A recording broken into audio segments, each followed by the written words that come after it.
BA तृतीय वर्ष की संस्कृत की ऑनलाइन कक्षा में प्रिय विद्यार्थियों, आपका एक बार पुनः स्वागत है। हम संस्कृत के प्रथम प्रश्न पत्र भारतीय दर्शन एवं व्याकरण पर विचार विमर्श कर रहे हैं और इसमें भारतीय दर्शन के अंतर्गत जो तर्क संग्रह नामक ग्रंथ है, जो कि अन्नम भट्ट ने इसकी रचना की है, उसमें 7 पदार्थों का विवेचन किया गया है। द्रव्य, गुण, कर्म, सामान्य, विशेष, समवाय और अभाव। तो द्रव्य 9 प्रकार के होते हैं: पृथ्वी, अप, तेज, वायु, आकाश, काल, दिक्, आत्मा, मन। और जो गुण हैं वो 24 प्रकार के होते हैं। उनमें एक बुद्धि नाम का गुण भी है। उस बुद्धि के ही विभेदों का विचार हम कर रहे हैं। तो उसमें प्रत्यक्ष, अनुमान, उपमान और शब्द, ये 4 वहाँ पर उपलब्ध होते हैं। उसमें हमने प्रत्यक्ष का विवेचन प्रस्तुत कर दिया है।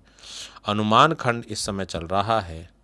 अनुमान अनुमिति के करण को कहते हैं और परामर्श से उत्पन्न ज्ञान को अनुमिति कहा जाता है। इस प्रकार से अनुमान के संबंध में अब आगे विवेचन करते हुए उसके भेदों का विवेचन करते हैं। कहा अनुमानम द्विविधम, अनुमान 2 प्रकार का होता है, अर्थात अनुमान के 2 भेद होते हैं। स्वार्थम परार्थम च, स्वार्थ अनुमान और परार्थ अनुमान। यानी अनुमिति ज्ञान का कारण या प्रमाण अनुमान होता है, यह स्पष्ट किया जा चुका है। और यह अनुमान 2 प्रकार का होता है। पहला अनुमान स्वार्थानुमान है और दूसरा अनुमान परार्थानुमान है। तत्र स्वार्थम स्वानुमिति हेतु, इनमें जो प्रथम है स्वार्थानुमान, वह अपने अनुमिति ज्ञान का हेतु मानी कारण होता है।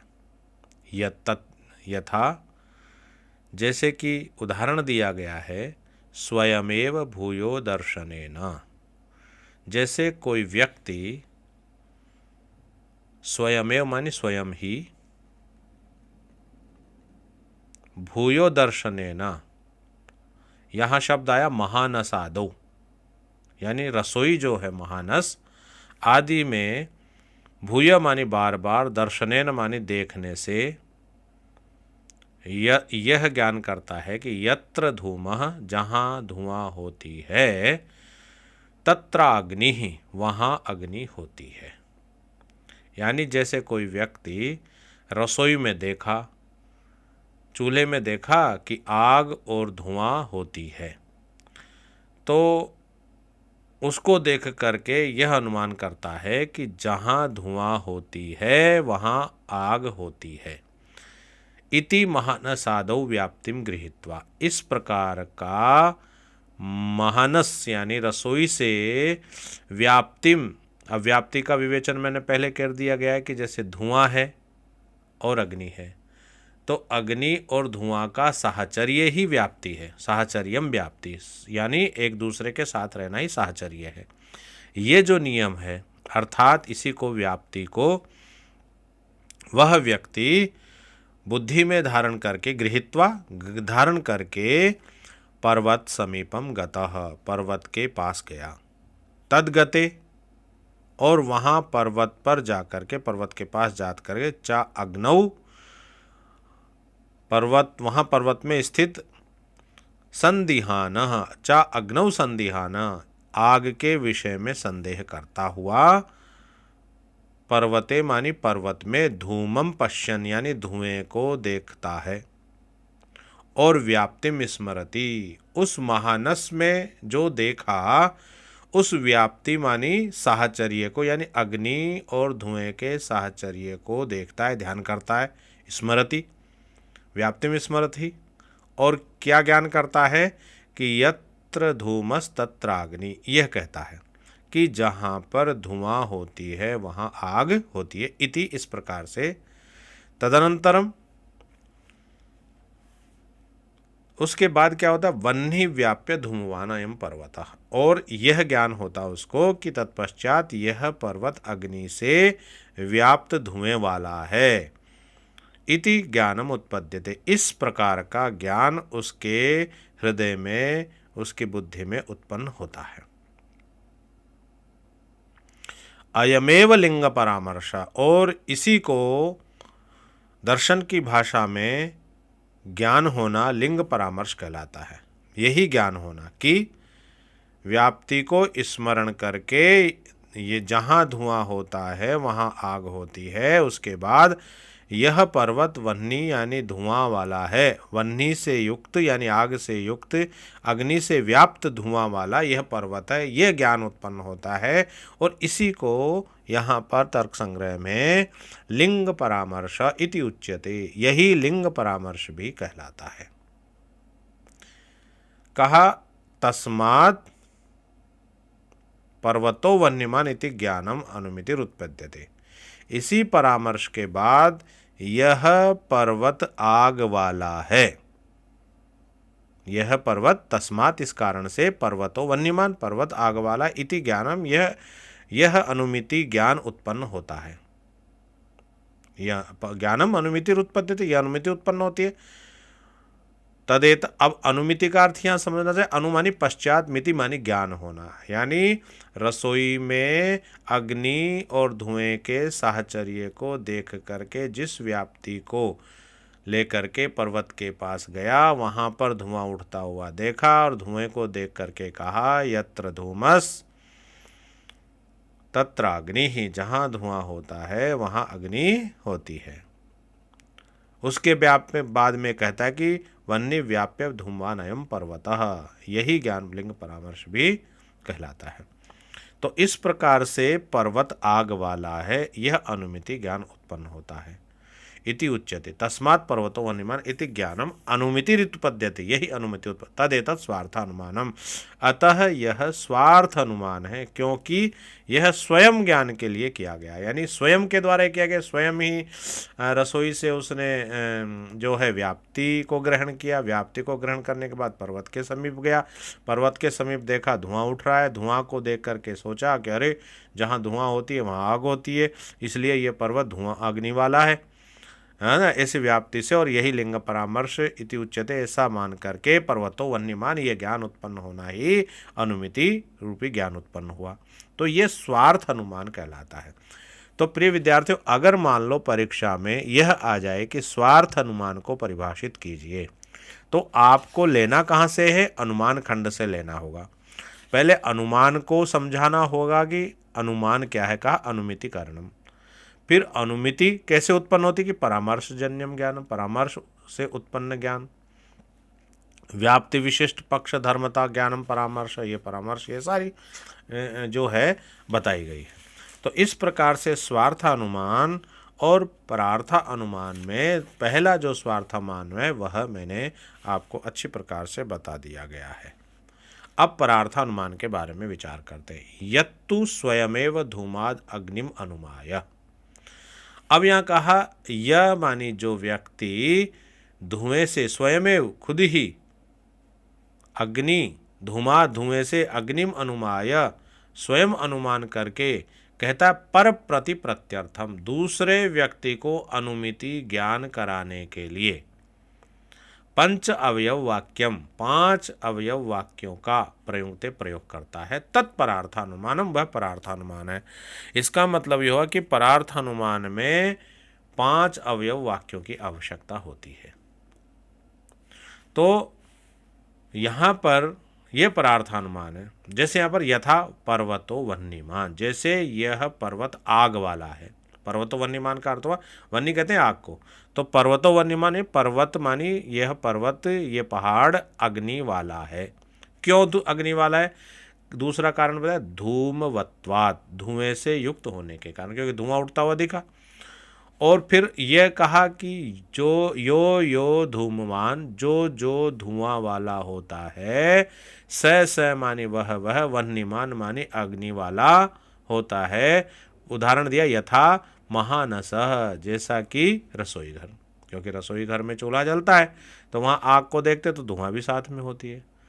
इसी प्रकार से फिर आगे का चौथा, तथा च यम, वैसे ही धुएं वाला यह पर्वत है। जैसा रसोई में वैसा ही, इसलिए तस्मात् तथा, इसलिए यह पर्वत वैसा ही अर्थात आग वाला है। ये 5 वाक्य है।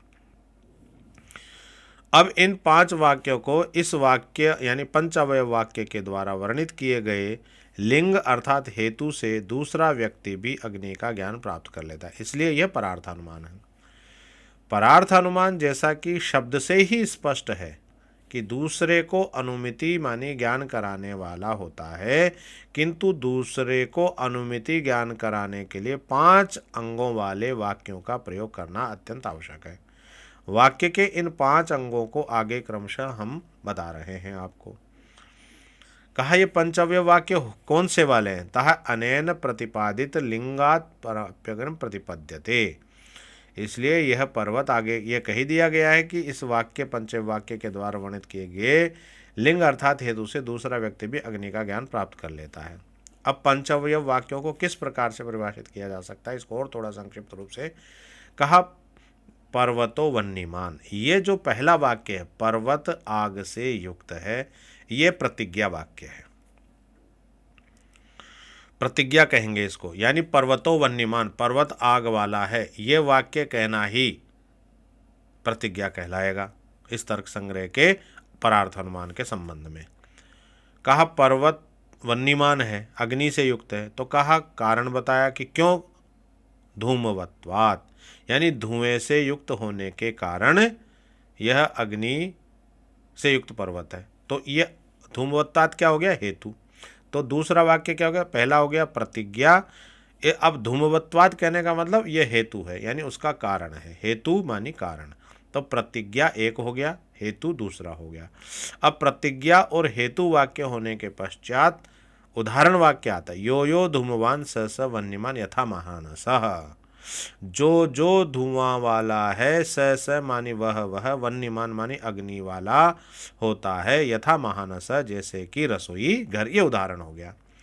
तो जो जो धुएं वाला होता है वह आग वाला होता है, जैसे महानस, महानस कहते हैं महा, अनस मानी भोजन बनाने का स्थान, रसोई घर, ये उदाहरण वाक्य हो गया। तो 3 वाक्य हुए, प्रतिज्ञा, हेतु, उदाहरण। अब कहा उपनय क्या होता है, आगे कहा तथा चयम, इस वाक्य में आया तथा चयम, इसलिए यह पर्वत वैसे ही धुआं वाला है, अर्थात व्याप्ति विशिष्ट धुएं वाला है, यानी आग जहाँ होती है धुआं वहाँ होती है, तो धुआं और आग की व्याप्ति है, साहचर्य है, इसलिए विशिष्ट धुआं वाला यह उपनय वाक्य है, यानी यह पर्वत है। तथा चयम, वैसे ही यह धुएं वाला पर्वत है।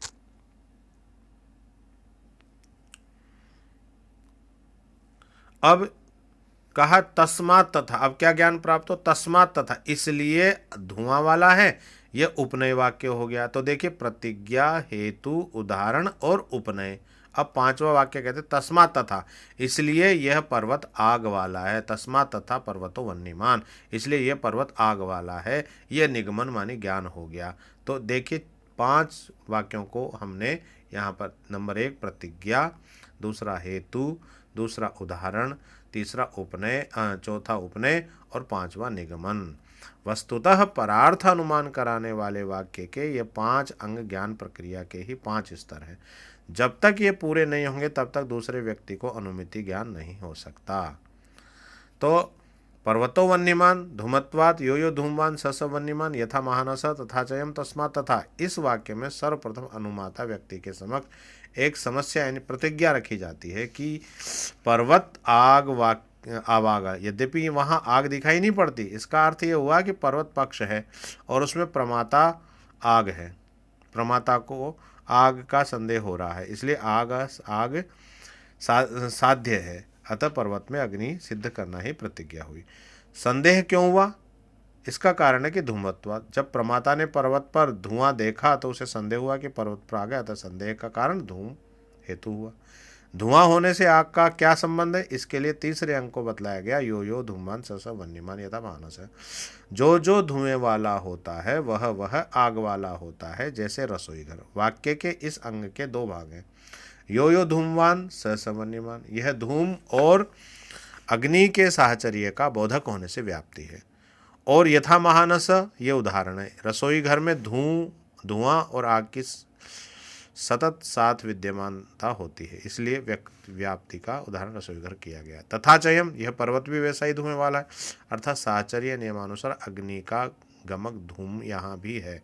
यह ज्ञान व्याप्ति विशिष्ट धूम का पक्ष धर्मता ज्ञान अर्थात पार्वत में विद्यमान होना, यही लिंग परामर्श है, इसी को उपनय कहा गया है। और तस्मात् तथा, इसलिए लिंग परामर्श होने के कारण अर्थात व्याप्ति विशिष्ट लिंग की पक्ष में विद्यमानता का ज्ञान हो जाने से पर्वत भी अग्नि वाला है, इस प्रकार का अनुमिति ज्ञान हो जाता है। अर्थात पक्ष पर्वत में संदिग्ध साध्य अग्नि की प्रतीति हो जाती है, इसलिए इसे निगमन यानी निश्शेषेण गमयति अर्थम इति। निगमन अर्थात जिससे ज्ञान हो जाता है उसे निगमन कहा जाता है। तो प्रिय विद्यार्थियों, आज हम इतना ही। कल हम दोबारा प्रतिज्ञा पंच अंगों के विशिष्ट नामों का, ये बता तो दिया ही है, लेकिन पुनः एक बार तर्क संग्रहकार के अनुसार इन पंचव्य वाक्यों का हम विवेचन करेंगे। धन्यवाद।